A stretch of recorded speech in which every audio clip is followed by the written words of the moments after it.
As has been said, another link in the chain that comes from nowhere and ends nowhere has been opened. There's a saying of the great poet Rumi: out beyond the field of right doing and wrong doing, I'll meet you there. There are two stories from different persuasions. So let's see what they evoke for us when we put them together. The first is that story about a young seeker who had studied the ancient texts and the books and the sacred writings. He was very academic. He spoke many languages and knew many cultures. But one day when he was walking by a river, he saw before him a man with a shining countenance reading a book, obviously a book of great wisdom. And the young man could not resist the urge to go over and ask the old man what it was that he was reading. And when he went over, the old man showed him the book, and he could not understand one word of what it was written. So the young man said to the old man, "Please, will you teach me the contents of this book?" The old shining being said, "I cannot teach you what this book contains, but if you will travel with me, perhaps you will learn what its contents are. But there is one proviso, that you must not question me about what it is that occurs." The young man promised that he would do so. So they set off down the road. And of course, the day was long and the evening came, and they had to find a place of rest for the night. So they came to a house that was obviously almost palatial, and they sought hospitality for the night. They were invited in by the owner of the house, who invited them to a repast of great delicacy, served on golden plates.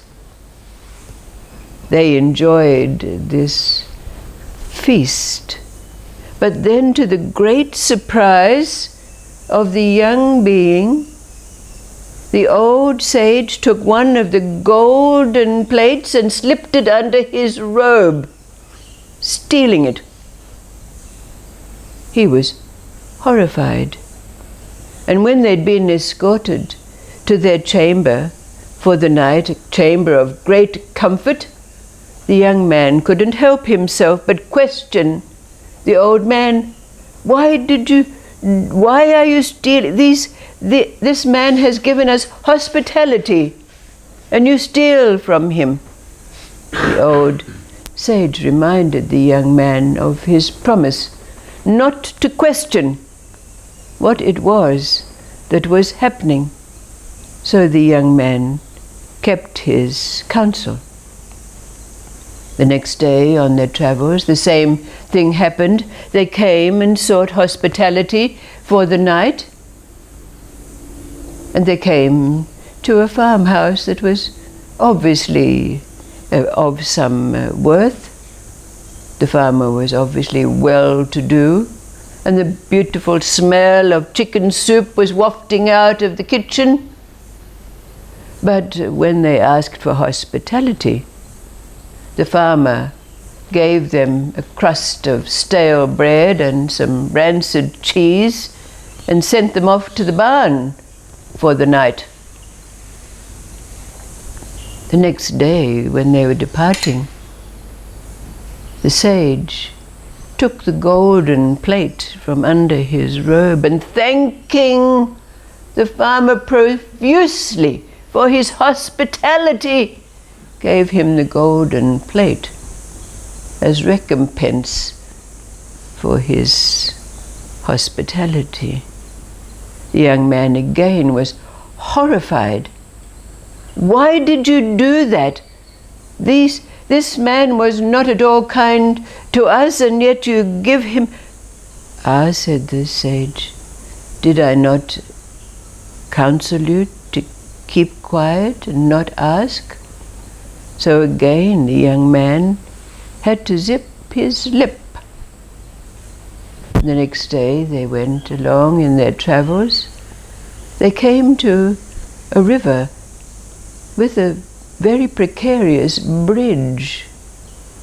But on the side of the river there was a little hut, and they sought hospitality there, and the old widow, who was the inhabitant of this hut, invited them in and gave them what little she had. But she had with her a 14-year-old nephew, who, she said, she had adopted to take care of her in her old age. The next day, the old sage thanked the woman for her hospitality and asked, would she mind if her nephew escorted them across the bridge?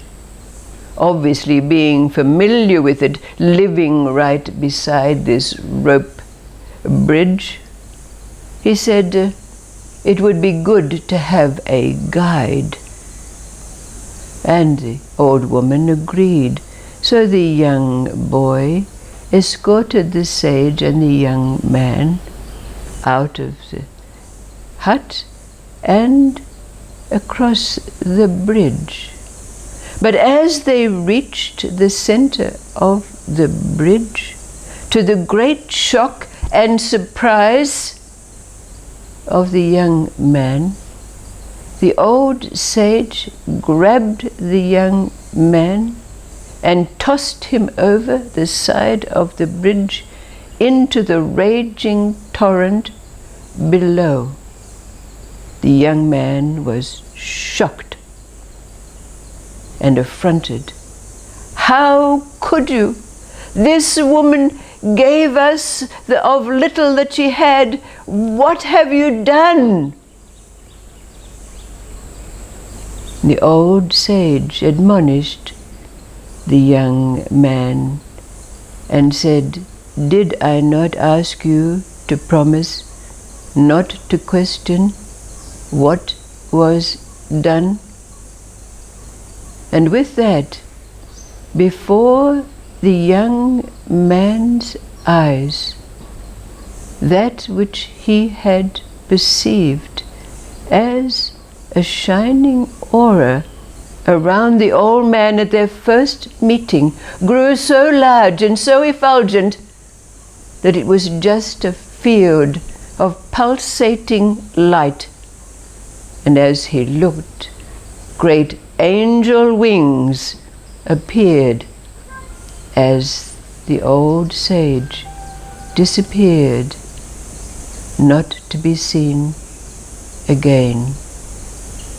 But to complete the story, the first man who was rich and gave hospitality to them had a great change of consciousness after his golden plate was stolen. He learned detachment from the things of the world. As for the second, he also had a great shift of consciousness after the visit of this being, and he learned to give, having learned the lesson that giving a little can bring a great deal in response.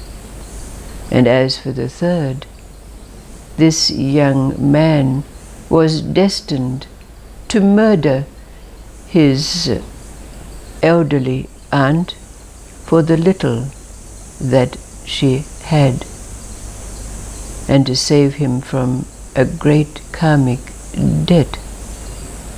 The angel had intervened. The second story, from a different persuasion of similar bent, about a young seeker after knowledge and enlightenment, decided to visit a great master.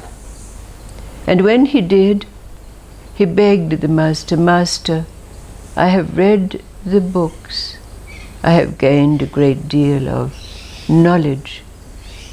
But I feel that if you will allow me to travel with you, I will learn that which you know."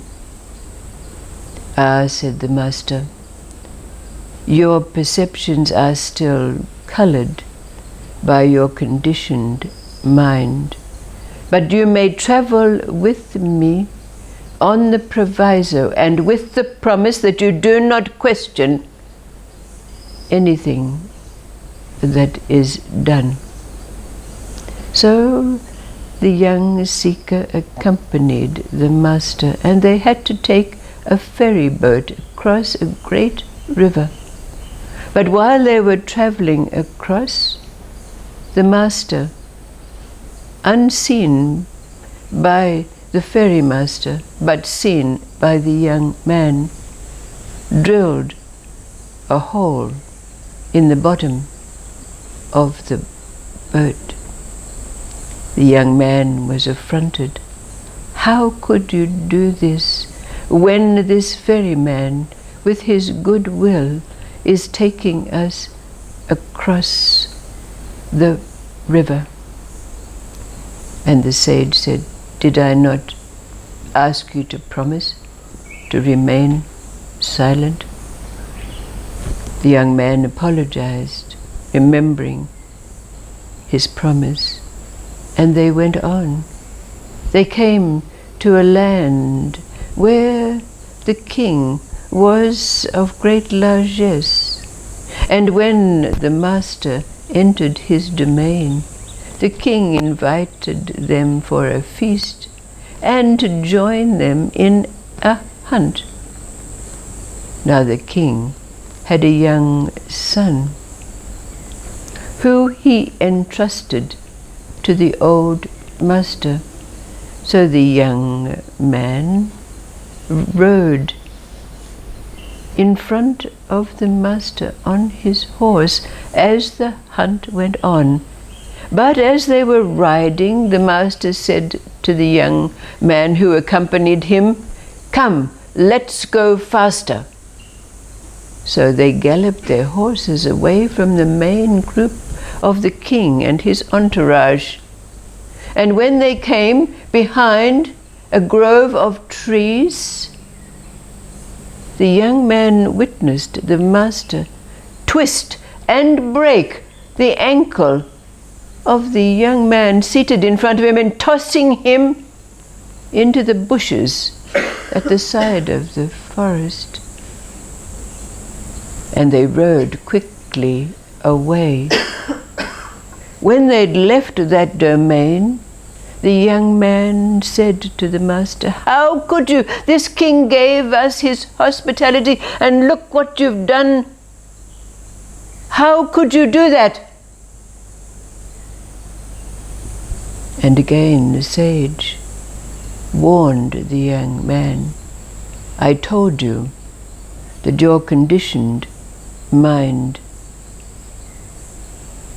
would disallow you from perceiving these events. Oh, the young man promised, if I do it one more time, you can send me from your presence. So they went on, and they came to another city.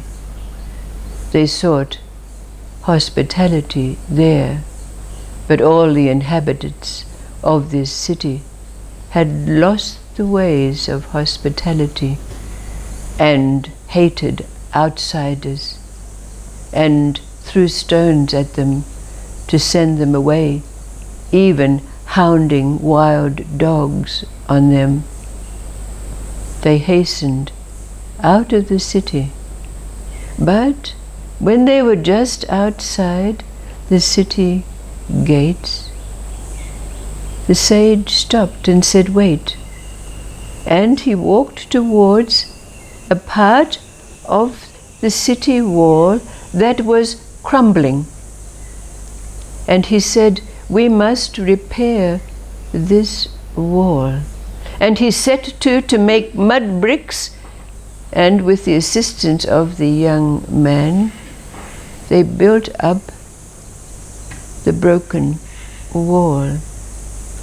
Tired and sweating, thirsty and hungry, the young man said, "I don't understand you. Why did you do that? These people gave us nothing, and yet you repair their wall." The master said, "Did I not tell you? Did you not promise that you would not question what was done?" The young man apologized, begging the master to allow him to continue the journey. But before his very eyes, like in a puff of invisible smoke, the old master disappeared from his sight. But to complete this story, the boat, the ferry boat, which was carrying those across the river, was to become the instrument of a despot who was going to war. And when the whole was placed in the boat, it could not be used for this purpose. In the second instance, the young son, whose ankle had been broken, would no longer be able to grow to manhood and become a cruel tyrant, because only those who were full-bodied were allowed to take over this kingdom. And as for the third, inside that city there were 2 orphans who were destined to dig beneath this wall and find a treasure which would enable them to bring richness and a change of consciousness to the inhabitants of that place.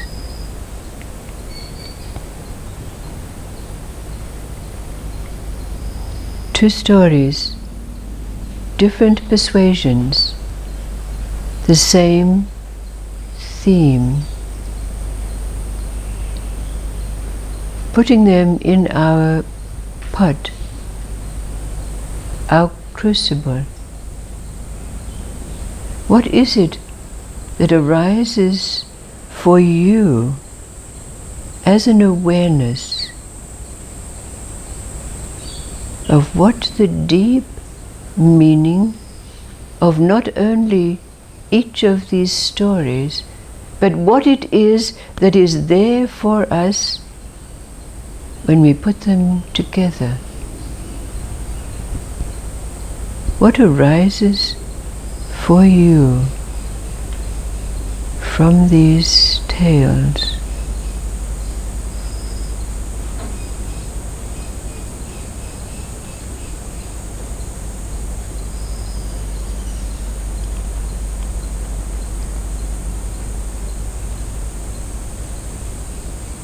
out beyond the field of right doing and wrong doing.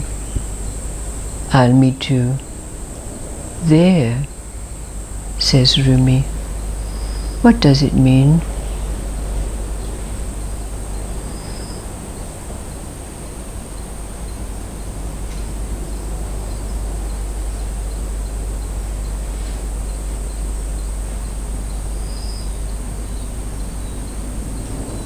Trusting in existence. Okay.